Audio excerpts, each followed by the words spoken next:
I went hiking because I needed to prove to myself that I could still move forward without anyone watching me do it. The last year had been heavy with other people's expectations. I chose a long out-and-back trail in a national forest that did not get much attention. No scenic overlooks, no waterfalls, just miles of woods and elevation. I left before sunrise, parked at a small dirt turnout, and stepped onto the trail while the air was still cold enough to sting my nose.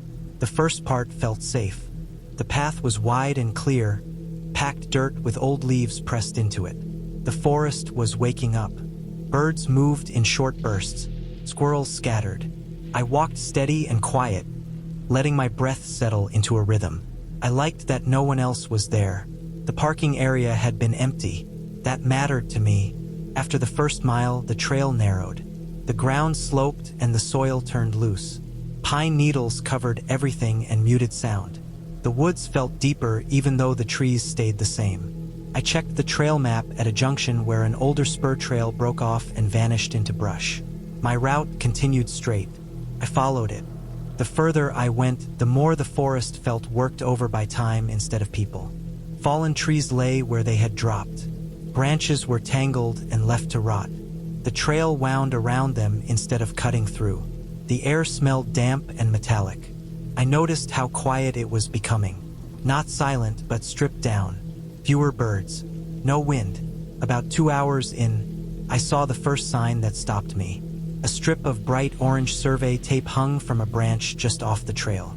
It was faded and frayed, the kind used years ago and forgotten. It did not mark the trail, pointed away from it.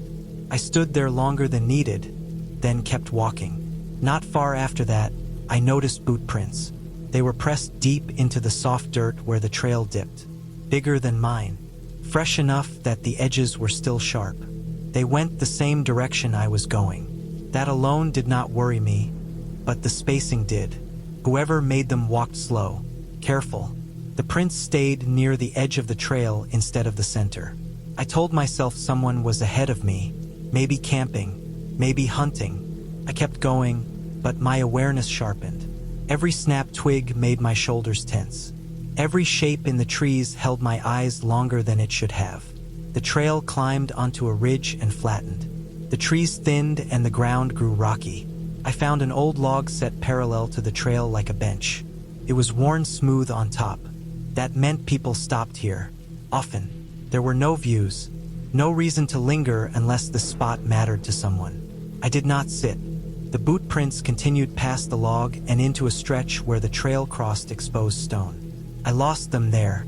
The stone surface showed scratches and scuffs, but nothing clear.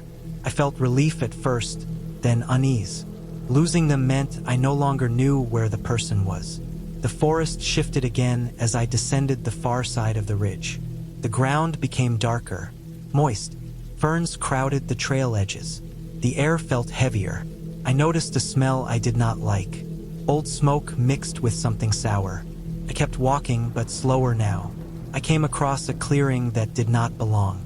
The trees were pushed back in a rough circle. The ground inside was bare and compacted. In the center sat a pile of stones blackened by fire. Around it were signs of long use. Flattened grass, bits of plastic pressed into the dirt. This was not a single campsite. It was a place people returned to. I stood at the edge and listened. Nothing moved. No voices. No steps.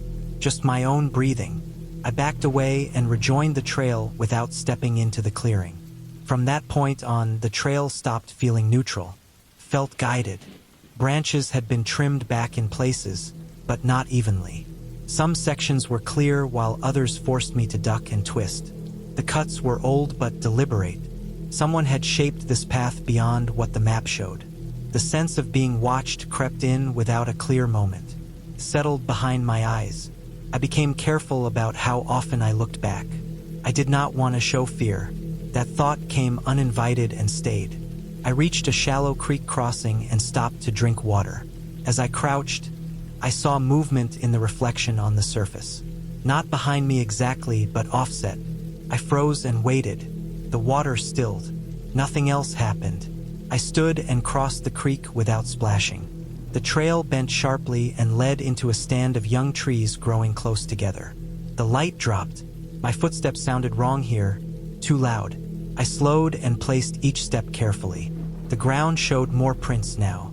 Multiple sets, different sizes, some barefoot, some in boots. They overlapped and crossed the trail at angles. This was not random traffic. My chest tightened. I knew then that I had walked into an area people used and protected. Not marked, not advertised.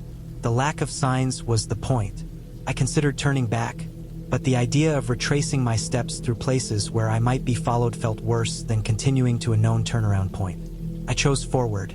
The trail ended without warning. Not at a sign, not at a clearing. It simply faded into leaf litter and brush. The map showed it looping back, but the ground said otherwise. I stood there, trying to orient myself. The forest around me looked the same in every direction. That was when I heard footsteps that were not mine. Slow, measured. They did not approach. They matched my pace when I shifted. When I stopped, they stopped. I did not see anyone. The trees blocked sight lines. The sound stayed just far enough away to avoid direction. I did not run. I turned around and walked back the way I came. The footsteps followed at the same distance. My breathing stayed controlled by force. My hands shook. When I reached the creek again, the footsteps paused on the far side. I crossed without stopping and kept going. I did not look back. The ridge climb burned my legs. I felt exposed on the open stone. The footsteps returned once I was back among trees. At the log bench, they stopped again. I passed it and kept going. The orange survey tape came back into view. As I passed it, I realized it had been retied recently. The knot was fresh. I felt cold despite the effort. The final mile stretched longer than it should have. Every sound felt close. When I reached the wide part of the trail near the start, the footsteps stopped for good. The silence after felt loud. I reached my car and locked the doors before sitting down. My hands shook on the wheel. I waited several minutes before starting the engine. Later, I contacted the Forest Service and described what I found. Unofficial camps, modified trails, signs of repeated use. They told me some areas were known for long-term squatters who avoided contact and did not want attention. They advised sticking to maintained trails. That explanation made sense of the evidence. The fire rings, the trimmed branches, the watching. I had not been hunted. I had been evaluated. I had walked into a space claimed quietly by people who survived by staying unseen. I do not hike alone anymore in places without traffic. I do not trust empty trails the way I used to. The woods are shared, even when no one announces themselves. I learned that by walking too far into a place that never invited me in. I went into the woods because I needed quiet that felt earned. My life had become small and loud at the same time. Work, screens, traffic, and the sense that every day was being measured by someone else. Hiking had always reset that for me, not the scenic overlook kind. I liked walking until the world narrowed to dirt, breath, and the sound of my boots. I picked a state forest a few hours from home. No famous trails, no visitor center, just a marked loop that cut deep into unmanaged land. I arrived early, parked on gravel, locked the car, and stepped past the trailhead sign without thinking much about it. The first mile felt ordinary. Damp ground from rain the night before, leaves sticking to my soles, cold air moving low through the trees. The woods were thick but not wild in a dramatic way. Mixed hardwoods, pine stands, brush pressed in close to the trail. I noticed small things. A snapped sapling, old tire ruts filled with water, a beer can crushed flat and rusting. Signs that people had been there but not recently. That felt normal. As I went deeper, the trail narrowed. The paint marks on trees became spaced farther apart. The forest grew quieter in a way that felt physical.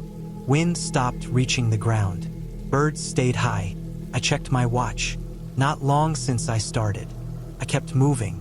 After another mile, the ground changed. The soil turned darker and softer. My boots left clear prints. The trail bent and dipped into a shallow hollow where the trees grew closer together. It smelled like rot and wet bark. I slowed down without deciding to. That was the first time I felt watched, though nothing pointed at me. Just the sense of attention. I brushed it off as nerves adjusting to silence. I passed an old fire ring made from stones. No ash, no recent use. The stones were sunk into the ground as if they had been there for decades. Nearby, a log had been dragged into place. The ends were cut clean, not broken. Someone had worked here at some point. I noted it and moved on. The trail marker after that took longer to find. I had to look up and scan trunks. The path under my feet remained clear, but it felt less intentional. More like something that existed because people had once passed through and stopped coming. I checked my phone. No signal. I expected that.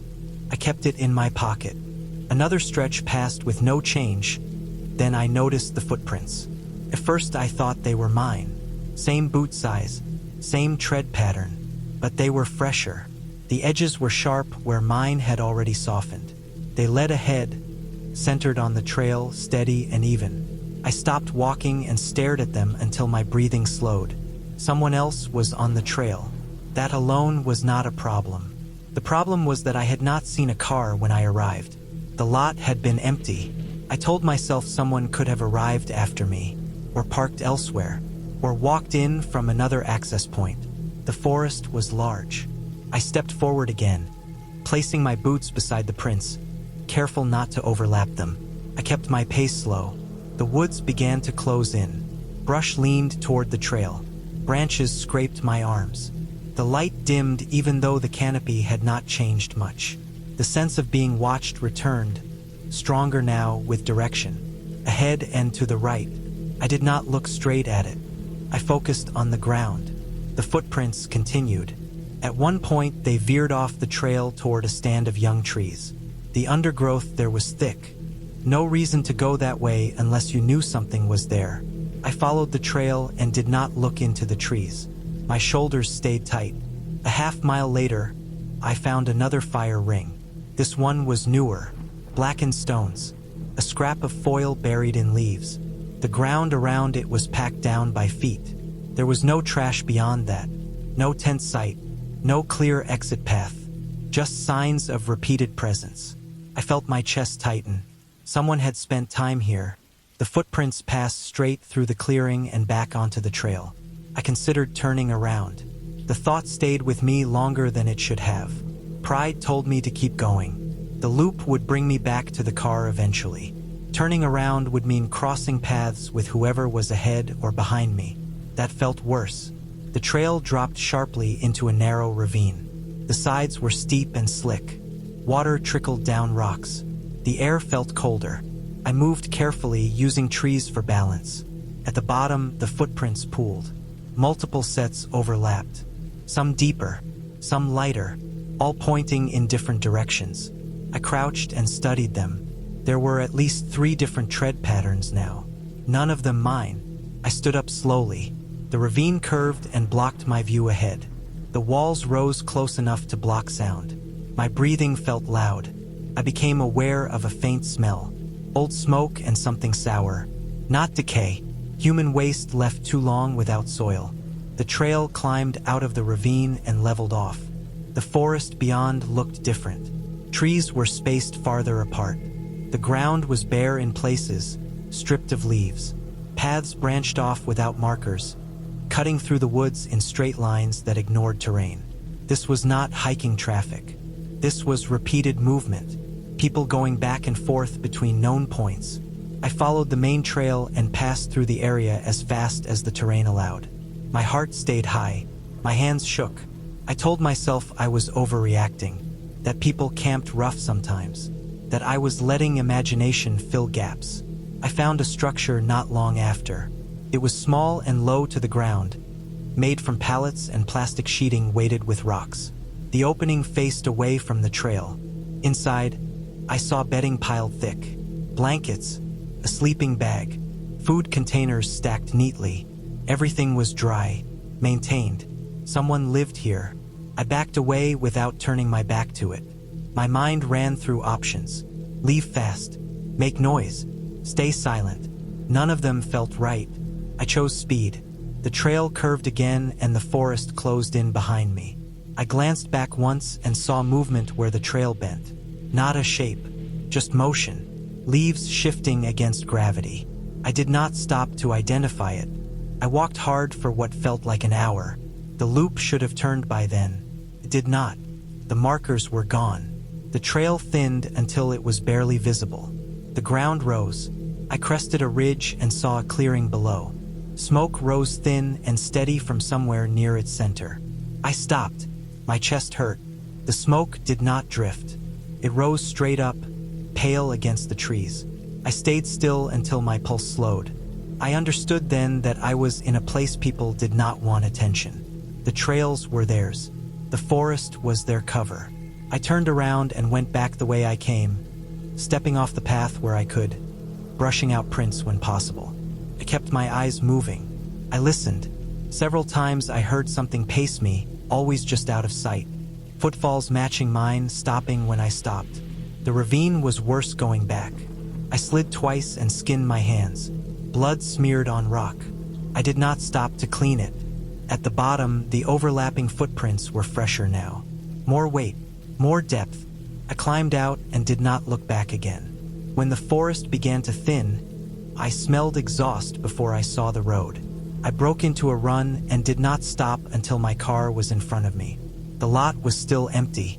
I drove without looking in the mirror until the forest was gone. I reported what I saw later, sticking to facts. Unofficial camps. Signs of occupation. The ranger listened and wrote notes. I never returned to that trail. Weeks after, I read a local article about people living off-grid in state forests, using unofficial trails, avoiding contact. It explained the fire rings, the paths, the shelters. It explained the watching. They were not hunting me. They were guarding their space. That knowledge did not bring comfort. It only gave shape to the fear. I had walked into a place where I did not belong, and I had felt the weight of being noticed. I still hike, but I stay on trails that see traffic. I leave when signs stop making sense. The woods are not empty. They never were. I went hiking because I had taken a week off work and did not know what to do with the time. Staying home made my thoughts spiral. Moving kept them in line. I picked a long day hike in a forest I had never visited, one that sat far enough from any town to stay quiet most of the year. The trail description mentioned old logging routes and minimal upkeep. That appealed to me. I wanted something plain and demanding, not scenic and busy. I arrived late morning. The parking area was little more than a dirt turnout carved into the trees. No signboard, no map box, just a wooden post with the trail name burned into it decades ago. My car was the only one there. I locked it, adjusted my pack, and stepped onto the trail without hesitation. The first stretch followed an old road bed. The ground was wide and flat, packed hard by trucks long gone. Grass grew up through cracks. Young trees leaned inward. The forest smelled dry and dusty, like bark baked by sun. I walked steady, letting my body warm up. Birds moved in short bursts, then vanished. I noticed how the sound of my steps carried farther than expected. After a mile, the road narrowed into a true trail. The path tilted uphill and the trees closed ranks. Shade took over. The air cooled fast. I slowed and adjusted my breathing. The trail was easy to follow but rough underfoot. Loose rock, exposed roots. I focused on placement. I passed an old trail marker nailed to a tree. The paint was almost gone. Someone had carved a notch into the bark below it, fresh enough to show pale wood. It looked like a mistake corrected with force. I touched it without thinking, then wiped my hand on my pants. The climb leveled out and the forest changed again. Taller trees, fewer low branches. The ground dropped away on one side, sloping into a shallow valley. I could hear water far below, slow and constant. I stayed on the trail and kept moving. About 2 hours in, I noticed the first thing that felt wrong. The trail surface changed in a short stretch. The dirt was churned, pressed unevenly, as if something heavy had been dragged across it more than once. There were no clear tracks, just disturbance. It crossed the trail and disappeared downhill. I stopped and listened. Nothing answered. I told myself it was runoff damage or fallen debris cleared badly. I walked on, but my pace dropped. The trail bent toward the sound of water and descended into the valley. The air grew damp. The smell shifted to rot and wet leaves. The trees here were closer together, their trunks dark and slick. The path narrowed and twisted around them. I found a small wooden bridge over the creek. It was old but solid, the planks gray and worn smooth. What caught my attention was the mud. Thick layers of it were smeared across the boards, dried in overlapping arcs. Not footprints, drag marks. Something wide had been pulled across the bridge many times. I stood there longer than needed, then crossed without stopping. On the far side, the trail climbed sharply. Halfway up, I saw plastic caught in brush, clear sheeting torn and yellowed, tied to branches with wire. It did not belong. It was placed to block sight lines from below. I pushed past it and felt my stomach tighten. At the top of the rise, the trail flattened and widened. I came upon a small clearing with a structure at its edge. It looked like a maintenance cabin at first glance, but closer inspection said otherwise. The roof was patched with mismatched material. The windows were covered from the inside. The door hung crooked and was reinforced with metal brackets scavenged from something larger. The trail did not pass through the clearing. It skirted it as if redirected on purpose. I stayed on the trail and did not step closer. I could smell chemicals, sharp, bitter, mixed with damp soil. The clearing showed signs of heavy use. Flattened ground, trampled plants. This was not abandoned. I felt the first real urge to turn around then. I checked my watch. I was deep in. Turning back meant passing this place again. I weighed that against continuing and reaching the loop that would bring me out on another road. I chose forward, trusting distance over repetition. Beyond the clearing, the trail became cleaner, trimmed, maintained. Branches were cut back at shoulder height. Rocks had been moved aside. Someone cared about this stretch. I noticed how quiet it had become. No birds, no insects. Even the creek sound faded. My ears rang with the absence. The sense of being watched did not arrive all at once. It grew with each step. I stopped and scanned the trees. Nothing moved. I walked on. After a few minutes, I heard something behind me. Not footsteps exactly, more like careful weight shifting. When I stopped, it stopped. When I moved, it returned. I did not look back right away. I focused on keeping my breathing even. My thoughts stayed narrow and practical. Keep moving. Do not panic. Do not run. The trail crossed another disturbed patch of ground. This one showed clear boot prints, several sets, all going the same direction, all fresh, none overlapping mine. The trail dropped again and bent around a hill. I smelled the chemicals stronger now. Ahead, the forest opened into a long, low area filled with rows of plants covered by mesh. Irrigation lines snaked through the soil. Pumps hummed softly somewhere out of sight. This was a grow operation, hidden deep and far from roads. I stopped short and stood still. The hum cut off. Silence fell hard. The feeling of attention sharpened into certainty. I was no longer unobserved. I backed away slowly and turned around without sound. The trail behind me looked different now. Details stood out. Cut marks, fresh dirt, places where the path had been altered to funnel movement. I understood then that I had walked through a controlled area without knowing it. I walked fast but steady.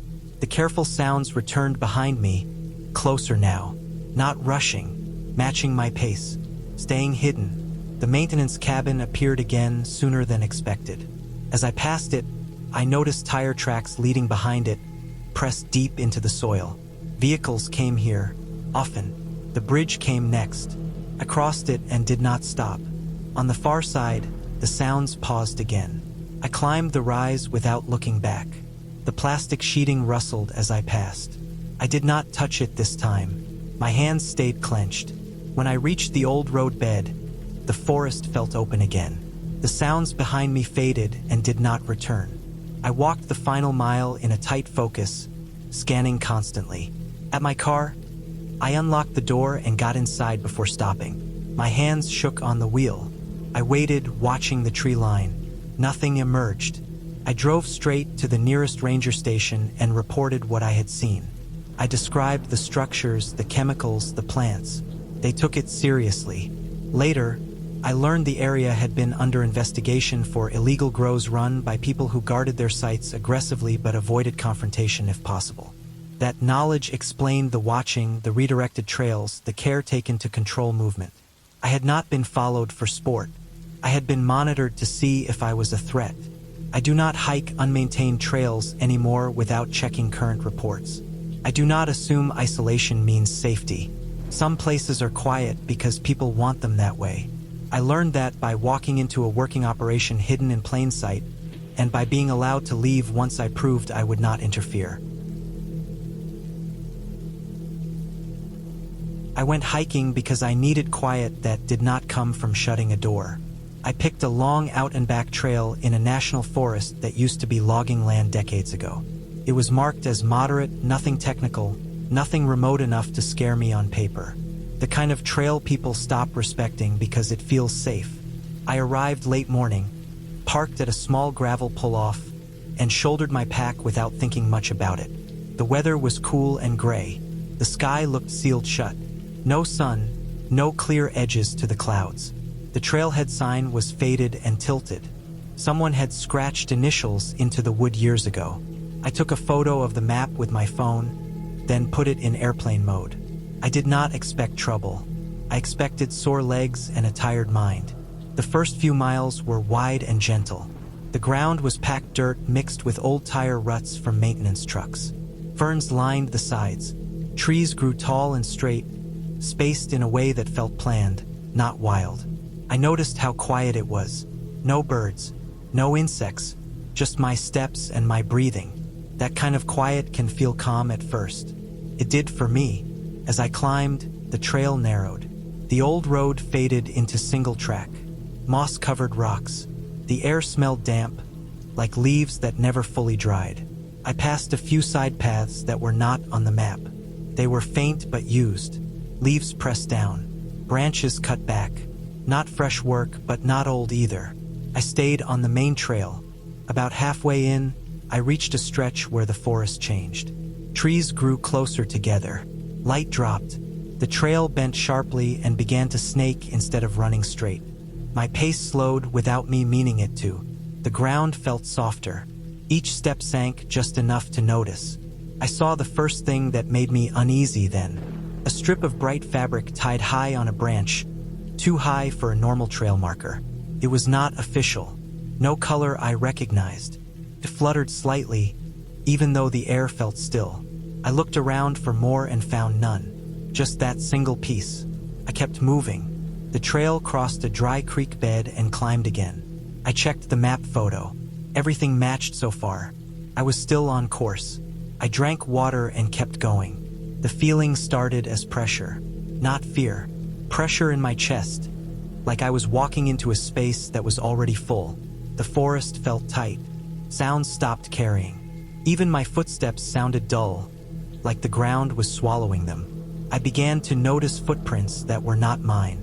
Boot prints, clear tread, same size repeating. They were heading in the same direction as me. That did not bother me at first.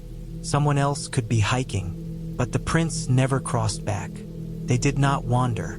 They stayed centered, purposeful. I followed them longer than I should have before realizing something was wrong. The trail had become harder to see, but the prints stayed clear. They led me instead of the path. I slowed and scanned ahead. Trees blocked my view. The ground dipped. I stopped and looked behind me. My own prints were already fading. The soil here held shape for a short time, then smoothed itself. I stood still and listened. Nothing moved. No wind. No animals. I turned back. After a few minutes, the terrain did not look right. I should have reached the creek again. I did not. The trees looked the same in every direction. I checked my phone. No signal. Battery fine. Map photo unchanged. According to it, I should be close to a known landmark. I was not. I tried to correct my direction and pushed forward, aiming downhill. The ground dropped more sharply than expected. I slid twice and caught myself on tree trunks. The smell changed. Rotting wood, metal, something sour. I found a clearing that should not have been there. Small, hidden, ringed by trees. In the center was a makeshift structure made of old plywood and branches. No walls, just a roof angled low. Under it were items that did not belong in the woods. Food wrappers, plastic containers, a dirty blanket. Everything looked used recently. The ground around it was packed down by many feet.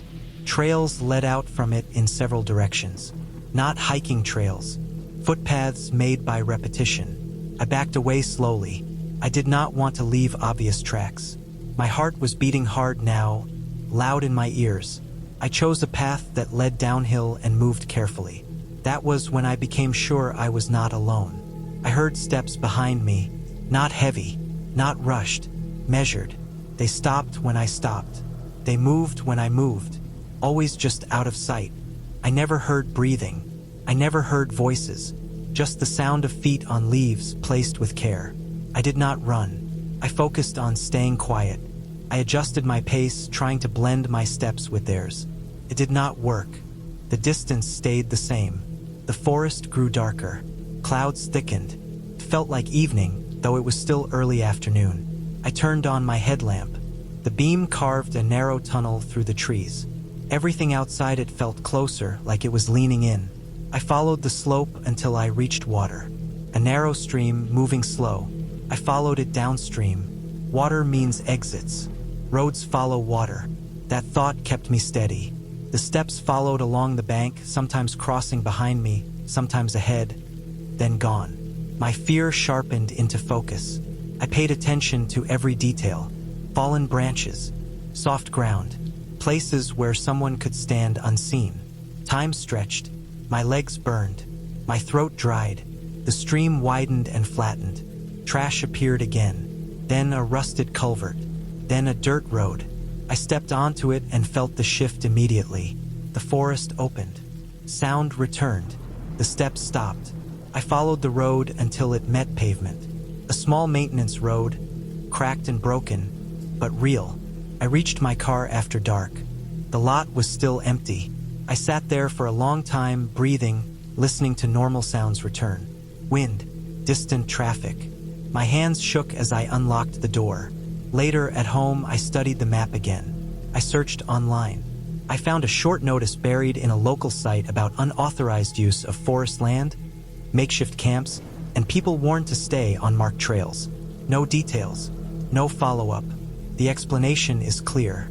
I wandered off a maintained trail into an area people were using and protecting. I was followed to make sure I left.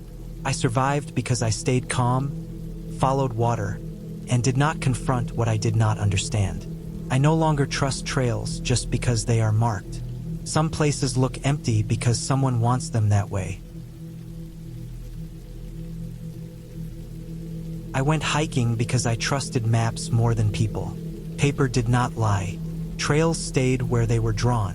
If I followed lines and elevation, I would come out where expected. That belief had held for years, through long walks and bad weather, through fatigue and mistakes that still felt fair. This hike was meant to be simple. A long loop through public land that followed an old ridgeline before dropping back to a river access road. No scrambling, no technical sections, just distance. I started mid-morning. The trailhead sat at the end of a gravel road with a rusted gate pushed open to one side. A wooden sign leaned crooked, its lettering worn thin. No other cars. I liked that. I adjusted my pack, checked the map one last time, and stepped onto the path. The forest was dry and quiet. Tall trees spaced wide, their trunks straight and pale. The ground was firm underfoot, packed dirt and needles. My steps made little sound. Sunlight filtered through in flat patches. I settled into a steady pace and let the miles begin to pass. The trail climbed gently for the first hour. Switchbacks cut across the slope, clean and well-worn. I passed old blazes on trees, faded but still clear. Someone had maintained this trail once, even if it did not see much use now. That gave me comfort. As I gained elevation, the air cooled. The forest thinned and opened in places, offering glimpses of the valley below. I stopped once to drink water and stretch my calves. Everything felt right, predictable, the kind of hike that lets the mind drift without losing awareness. The first thing that broke that rhythm was a trail marker nailed too low on a tree. It sat at knee height instead of eye level, the paint bright and new. I paused and looked around. The trail itself did not change. The marker pointed straight ahead, matching the map. I shrugged it off and kept walking. Not long after, I noticed stones stacked beside the path. Small cairns placed every few dozen yards. The map showed no need for them. The trail was obvious. Cairns usually marked crossings or exposed ground. Here they felt unnecessary. Still, they were neat and deliberate. Someone had spent time placing them. The trail leveled out along the ridge. Wind picked up and moved through the treetops, but down where I walked it stayed calm. The quiet pressed in again. No birds, no insects, just the sound of my breathing and boots. I reached a junction that was not on my map. A narrow path broke off to the left, barely more than a line through grass. A fresh marker pointed that way. The main trail continued straight, its blazes older and faded. I stopped and checked my map carefully. The loop required staying on the ridge for another mile before descending. The new marker contradicted that. I stood there longer than I meant to. The left path looked used. The ground was pressed flat. Leaves were crushed. Someone walked it often. I looked back at the main trail. It looked older, less traveled. I chose to stay with the map. For a while, everything continued as before. Then the blazes thinned. The trail narrowed. Fallen branches lay across it without being cleared. The sense of maintenance faded. I felt a small pinch of doubt but kept going. The cairns reappeared. This time, they lined the path closely, guiding it through brush where the ground was harder to read. I followed them without thinking, stepping where they suggested. The path curved downhill sooner than expected. I stopped and checked my map again. The descent was farther on. I looked upslope and downslope, trying to match terrain to lines. The ridge felt right. The slope felt right. I convinced myself the map scale had misled me. As I descended, the forest changed. The trees grew closer. Underbrush thickened. The air smelled damp and stale. My boots sank slightly into soft soil. The path was still visible but less defined. The cairns stayed close, leading me around obstacles and over fallen logs. I noticed then that the stones were all the same type. Flat, dark, pulled from the same area. They did not belong scattered like this. Someone had gathered them. The descent ended in a shallow basin. The trail split and rejoined itself in confusing ways. The cairns pointed through it confidently. I followed, trusting the guidance. That was when I heard movement behind me. Not a step exactly, more like weight shifting against brush. I stopped. The sound stopped. I waited, listening hard. Nothing followed. I moved on, slower now. The basin felt wrong. The ground was scarred with old ruts. Not from water, from repeated passage. The smell changed again. Old sweat. Smoke long faded. I saw scraps of fabric caught on thorns. A crushed plastic bottle half buried in mud. The cairns led uphill out of the basin. I followed, my chest tight. The slope grew steep. The path narrowed until it felt more like a chute than a trail. I slipped once and caught myself on a tree, scraping my palm. At the top, the forest opened into a clearing. Not natural. Trees had been cut back unevenly. The ground was bare and compacted. In the center stood a wooden frame, weathered and empty. It looked like the remains of a hunting blind or a scaffold. Around it were more cairns, larger now, stacked high. I stopped at the edge of the clearing. My skin prickled. This was not on the map. This was not part of any trail system. I turned slowly, scanning the trees. That was when I saw the footprints. Fresh, large, pressed deep into the soft ground at the clearing's edge. They circled the area, crossing and recrossing. None of them were mine. I backed away and turned around. The path I had come up was gone. The chute had collapsed into loose dirt and brush. The cairns that had guided me were no longer in a clear line. Some were knocked over. Others pointed different directions. My breathing sped up despite my effort to slow it. I forced myself to stop and think. Panic would make me stupid. I took out my map and compass. The compass needle steadied. I oriented the map. According to it, the ridge should be north of me. I should climb back up. I chose a direction and moved carefully, stepping over brush and fallen wood. The forest resisted. Branches grabbed my pack. Roots caught my boots. The sense of being watched returned. Stronger now, focused. I heard movement again, closer. Slow. Controlled. Someone keeping pace just out of sight. I did not call out. I did not run. I kept moving uphill, adjusting course when terrain forced me. After several minutes, I saw a blaze on a tree. Old, faded. The real trail. Relief hit hard enough to make my knees weak. I stepped onto it and turned downhill toward where I knew the road would be. The movement behind me followed. Not on the trail, parallel to it, staying in cover. I walked faster. The trail descended steadily. My legs burned. I did not stop.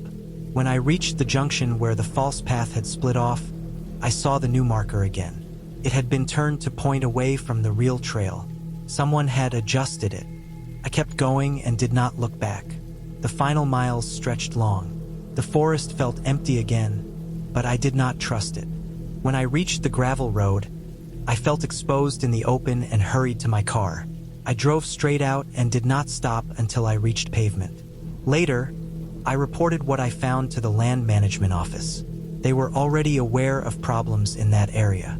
Someone had been altering trails and markers to divert hikers away from certain zones used for illegal activity. The cairns were part of it. False guidance built slowly to feel natural.